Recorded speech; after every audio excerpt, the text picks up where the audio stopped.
Waa'ee godhi. Kana goona. Hin goonu waan goonu tokko iyyuu hin qabnu. Fidi yookaan maqaa sheekii sanaa nuu laadhu. Seeratti dhiyeeffanna. Yookaan waan ni gorfanna. Maayikii maaliif qabda addis? Seeratti dhiyeeffanna. Maayikii maaliif qabda? Fidi sheeka maqaa quraanaatii fi caatiidhaan namatti xonoqqola jette sana. Rakkina qabu dhaggeeffadhu gaa amma duraatti na fallisaa kun injii waggaa ta'ee ture. Dhaga'iika kun injii waggaa ta'ee ture. Kun injii waggaa ta'ee ture. Wal bira geenyaa somna yookaan immoo ifatti walitti baanee asumna rakkoon qabu tiisa kana ragaasaa. Quraana keessatti barreeffamee jiru kun. Katabamee jiru quraana keessa miti kun. Quraanni immoo eeyyeen ishee. Gabbaay mi'aati miira kee abai tokkodha. Waan hin barroofne naasayin waan barraa'ee lafa hin jirre naasayin qaraatiif qara'uun qaraasisuun maal akka ta'e dura adda baafadhu. Tole. Waa lama ilaa addeessaa sana dhaggeeffatu. Hinaarinaa kama deebii nama deebisu akka malee haarummaa haarinuu kan sirrii. Dhagaasa. Oo. Maaliif hin aara beektaa? Tokko beekaadha jettee gaafa dhuftee ragaa malee haasoftu na aarsa. Lammaffaan maqaa amantaa kanaatti gaafa dhoqqee dibanna aarsa. Namni na caalaa amantii kana maqaa balleessu hin jiru. Itti siqee keessa galee gaafa ni ilaale garuu namni amma koo amantaa islaamaa jaallatu hin jiru. Na aarsa. Maaf na aarsu? Tokko. Itti gaafatamtee isa maqaa barreessaa turtu. Isa maqaa barreessaa turtu. Qabaree nyaatti ati iraatii galgala kanaa. Ndee? Addoo dhugaan hin aarre dhugaa. Ani gaaffiinsi gaafadhe jira malee hin aarre. Mataan jira na dhaggeeffadhu. Iraatiin kee galgala kanarra bareedu. Inni sadaffaaf inni olaanaan immoo maaliifan sitti aare beektaa? Mucaa jireenyi itti waddade mucaa nuurootti guddinatti morma qabatee jiru kun humnaan of dhiibee mana hidhaatti of geessu isaatu na gaddisiisaa jira. Rakkoon qabu yaaddayiin waa'ee mana hidhaa yaaddayiin natti yaani amma isa kanaani.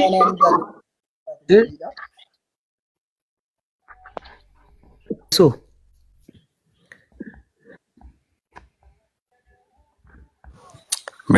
Dabaree nu Addisu nama tokko dhumaa. Wajjin haasaa turre dhumarratti maaliif aarta? Inaariin dhumarratti inaariin. Addisu. Wallahi amantaa kanaan maqaan taanetti dibuu keerra ija koosa kana billaa fuutee of keessaa naanna keessaa na baasu kennaa salphata. Cubbuudha maaliif si keessa ba'a? Waaqoo sii kenne waaqootu tola sii laate maaliif si keessa ba'a? Addisu.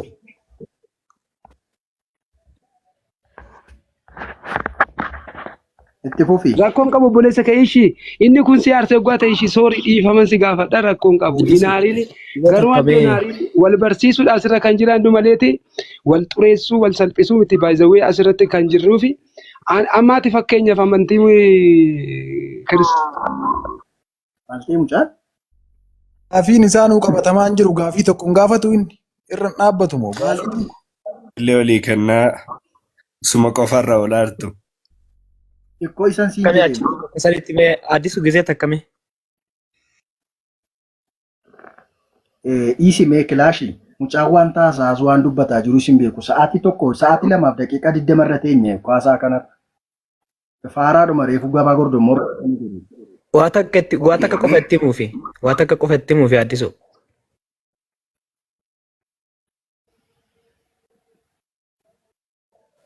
Okay, itti fufi. Dubbadhuu addisu. Itti fufi. Dhagaasaa. Haasa'ii rakkoon qabu haasa'ii kilaashi haasa'ii.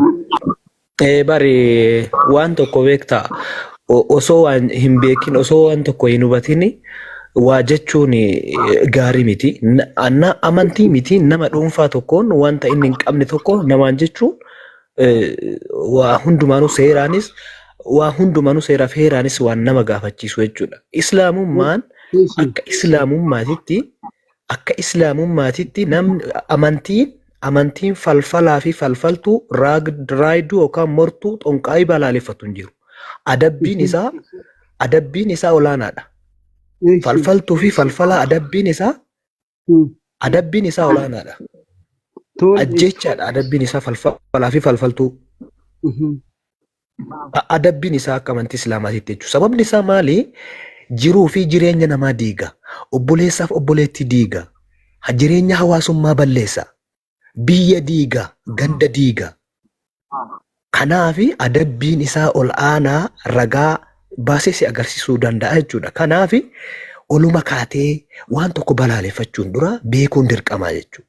Wanta jireenya hawaasummaa diigu, wanta biyya diigu, wanta dhiibbaa ilma namaa irratti gaggeessu hundumaa adabbiin islaamummaa lafa kaa'e adabbii ulfaataadha. Adabbii jiilchaa akka namni tokko dhiibbaa nama tokko irratti hin geessine. By the way, anamma nama dhuunfaa amantii arrabsuun hin ta'uuf malee amma suuraa sii baasuu danda'a. Qeesii lukkuu duutuu mormatti rarraasee mootummaa magaalaa Moojoo keessa naanneessi atillee argiteerta.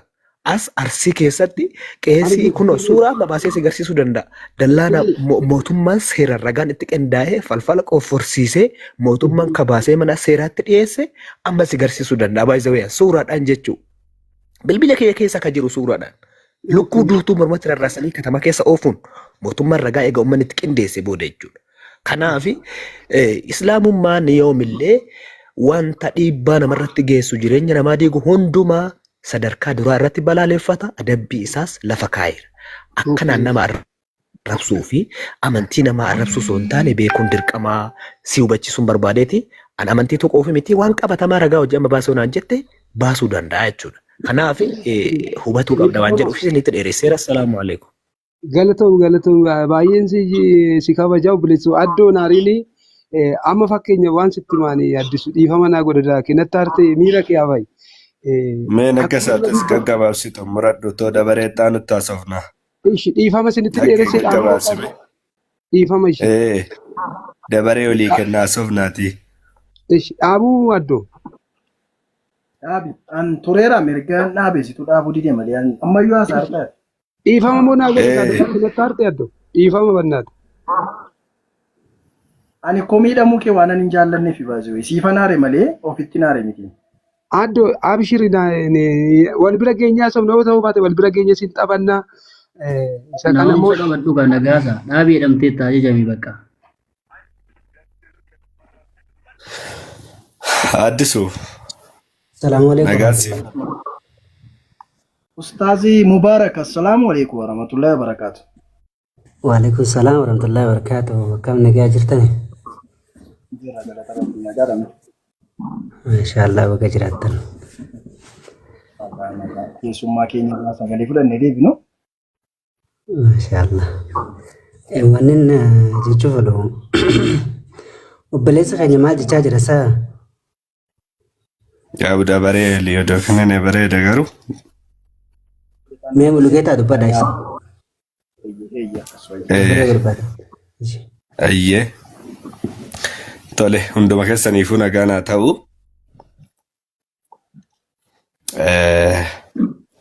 Fudhattanii nagaanarraa. Addis. Akka kottiin fudhadhu. Maaliifoo? fudhadheera nagaa.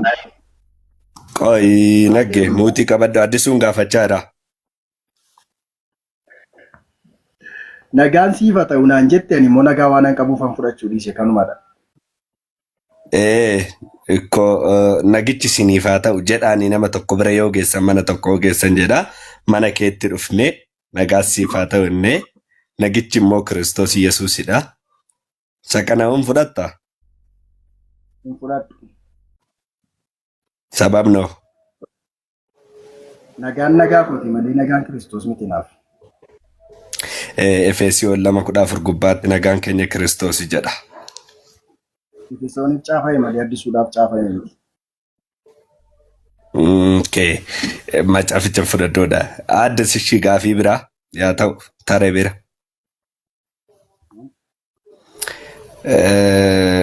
Jireenya bara baraan argatta. Ati ammaas ati ammaatti daqiiqa amma keessa jirtu kan yeroo amma keessa jirtu kanatti jireenya bara baraan argadheetti amantaa? Taa'ee miti ciiseeyyuu nan argadha. Ragaan jiraa? Eeyyee. Ragicha naa kennuu dandeessaa? Ragicha sii kennuu nan danda'a. Namni rabbi tokkichatti amanu, namni rabbi tokkichatti amanu jannata akka qabu, lammaffaa hojii gaarii hojjechuu koo, hojii haraamarraa fagaachuu koo, akka rabbi natti gammadutti jiraachuu koo raan kan ka'e jannatatti akkan galu an ofii kootii hojii kootiinan galma koo beeka malee xiksiidhaanan galma koo beeka miti. Yaa ta'u anammaa kanan ani jedhe kanati reefu naggasaa gaafachaa turte. Kana duras gaafatamaa ture ragaadhaan. Xiksii jechuun ragaa jechuudha gama biraatiin hiika biraan qaba. Ati immoo kan keetiin hojii gaariidhaan hojjechuudhaan naan jechaa turte. Dabalata mootu waan rabbi barbaaduun jechaa turte. Waan lama moo sadi akkas dubbatte. Ani quraanarraa anammaa jeennata nan argadha kan jedhu. Tarii immoo yookaan jeennanni namni jeennata kan argatuun akka kana godha kan jedhu. Kana yoo godhe jeennata argata kan jedhu wayii otoo nan mul'iste waan jedhuun barbaade. Kunoo darzanaan jiraadhi. Addisu. Qoy kilaashii nama dabareedhaan haasofna kaa. Ilaalaal wal kabajaa. Addisuun. Kilaashii na dhaga'ikaa. Addisuuni. Qoy kilaashii. Addisuun barataa jira. Kilaashii qoy. Siin kenna dabaree maal rakkoon qabu be. Kilaashii na dhaga'ikaa. Qoy kanan gaafadha. Ilame addisuu ana waliin galle siinillee walitti darbinaa amma kaayyoon keenya wal moromsiisuu wal jeequu miti akka ana keessa jirutti. Jechuun ani dogongoran qaba yoon ta'e wanti naan galle wayiin jira yoo ta'e dabaree waliin kenninee ani subadhee waan naa galuu qabu barachuudha. Dabalatan mootuu kan koo kun sirriidha ragaa qaba yoo ta'e kara jiruun ol hubachuudha. Innaa addisuu gaafii kana gaafadhe. Addisuun gaaficha kana hin beeku hin qabu yoo naan jedhe dabaree xaanutti nama xaanu wajjin haasa'uu dandeenya. Addisuu waliin jirra. Quraana keessaatii milii kan na gaafatti. Yaa.